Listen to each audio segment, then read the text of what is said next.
Doctors rave about the angiogram, sometimes called angiography, being the gold standard procedure for checking for abnormalities in the coronary arteries. They inject so-called special dyes into the arteries so problems can be seen easier on the X-rays. However, they fail to disclose just how dangerous the procedure can be. The rates of injury and death from the procedure vary quite a bit depending on who's compiling the data, because they love to exclude certain groups of people, or change the time frame after the procedure where the problems will be attributed to the angiogram. Medscape claims the mortality rate for angiograms is 0.5%, while the morbidity rate is at 5%. But the medical journals are abnormally full of cases where things didn't go very well, with many case reports of everything from sudden deaths to complications occurring 2 months after the procedure. As in this case study published in The Lancet, the patient had kidney failure and purple toes a long time after the angiogram. But the doctors were smart enough and honest enough to lay the blame on the angiogram. So what about the other complications that may occur 1 month, 1 week, or maybe even a few days after an angiogram that are not attributed to the angiogram in order to fudge the safety data? This is why we don't really know the true mortality and morbidity rates from angiograms. And as I explained before, is also why the reported rates can vary so much. But in regards to the morbidity, the wide range of problems that can occur has been firmly established. Let's take a look at some of the more common, angiogram injuries. Short-term problems include anaphylactic reactions to the anesthesia, the dye, or even thrombocytopenia from the heparin, saline flush. Infections and vascular injuries are of course expected with any puncture procedure such as this, and the femoral sheath removal can result in hematomas, or retroperitoneal hemorrhages, which can cause the patients to bleed to death. Then there are pseudoaneurysms, fistulas, thrombosis, embolisms, and even dissection of the arteries, which all occur as physical injuries. The procedure itself is very taxing on the heart, with bradyarrhythmia or tachyarrhythmia, combinations of either slow and fast heart rates combined with an irregular heartbeat frequently occurring. Naturally, we also see large numbers of heart attacks and strokes post-angiograms, as well as long-term congestive heart failure. Other complications include hypertension, hypoglycemia, respiratory insufficiency, and edema. Then there are a whole set of additional complications caused by the toxic dyes used as a contrast media.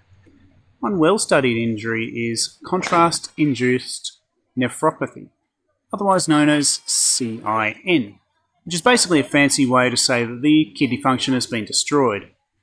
While it is possible to recover from this, many are left with permanent kidney damage, requiring dialysis. Once again, the CID rates vary wildly, with the highest reports coming from 2 studies showing 16.5% and a 14.4% incidence rates following the angiograms. The National Kidney Foundation's website references a study by the Henry Ford Hospital, which found that 20% of women developed CID and 14% of men, so indeed the risks are high. In terms of kidney damage, a study in the journal Circulation showed that those who developed acute renal failure and survived the hospital stay, 12.1% of them died within 1 year, and almost half were dead within 5 years.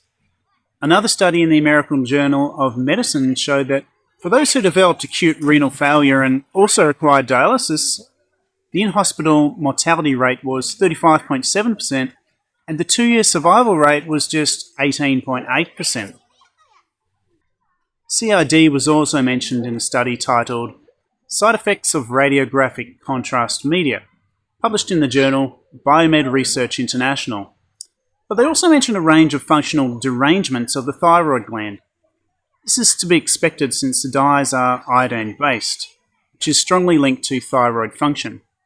The study mentions that the dye injections can deliver an acute iodide load up to several 100,000 times the RDI of iodide. Overall, the list of potential complications after an angiogram is as long as your arm, with both an immediate risk of death or injury, as well as a long-term risk of the same. It begs the question as to whether the tests are indeed worth the risk, and if it is just another money-making procedure used by the doctors and hospitals to make money, since the clinical value of the testing is quite questionable. While it may be useful in certain immediate life-threatening or serious conditions, for those not at risk of sudden death but have an issue such as a suspected blocked artery, it makes more sense to take a natural and side-effect-free remedy to clear the blockages. In that case, if there was a blockage, it would be cleared, and if there wasn't a blockage, you would get some other boost to your health and well-being. Plus, it would almost certainly be a lot cheaper than the cost of the test. For more information on the dangers of common medical tests and safe alternatives to fix the problems they're testing for, please visit my website at healthglade.com. Hi, this is Adam from Healthglade. If you enjoyed this video and want more health-related content that you won't hear anywhere else, please follow our social media channels. But our content is highly controversial and Big Brother often takes down our pages. So also join our mailing list at healthglade.com, and when it happens we'll email you links to the new ones. Our videos are not copyrighted, so you can help by downloading them and re-uploading to your channels. Thanks for watching, and if you know anyone who will benefit from this content, please drop a like and share it with them.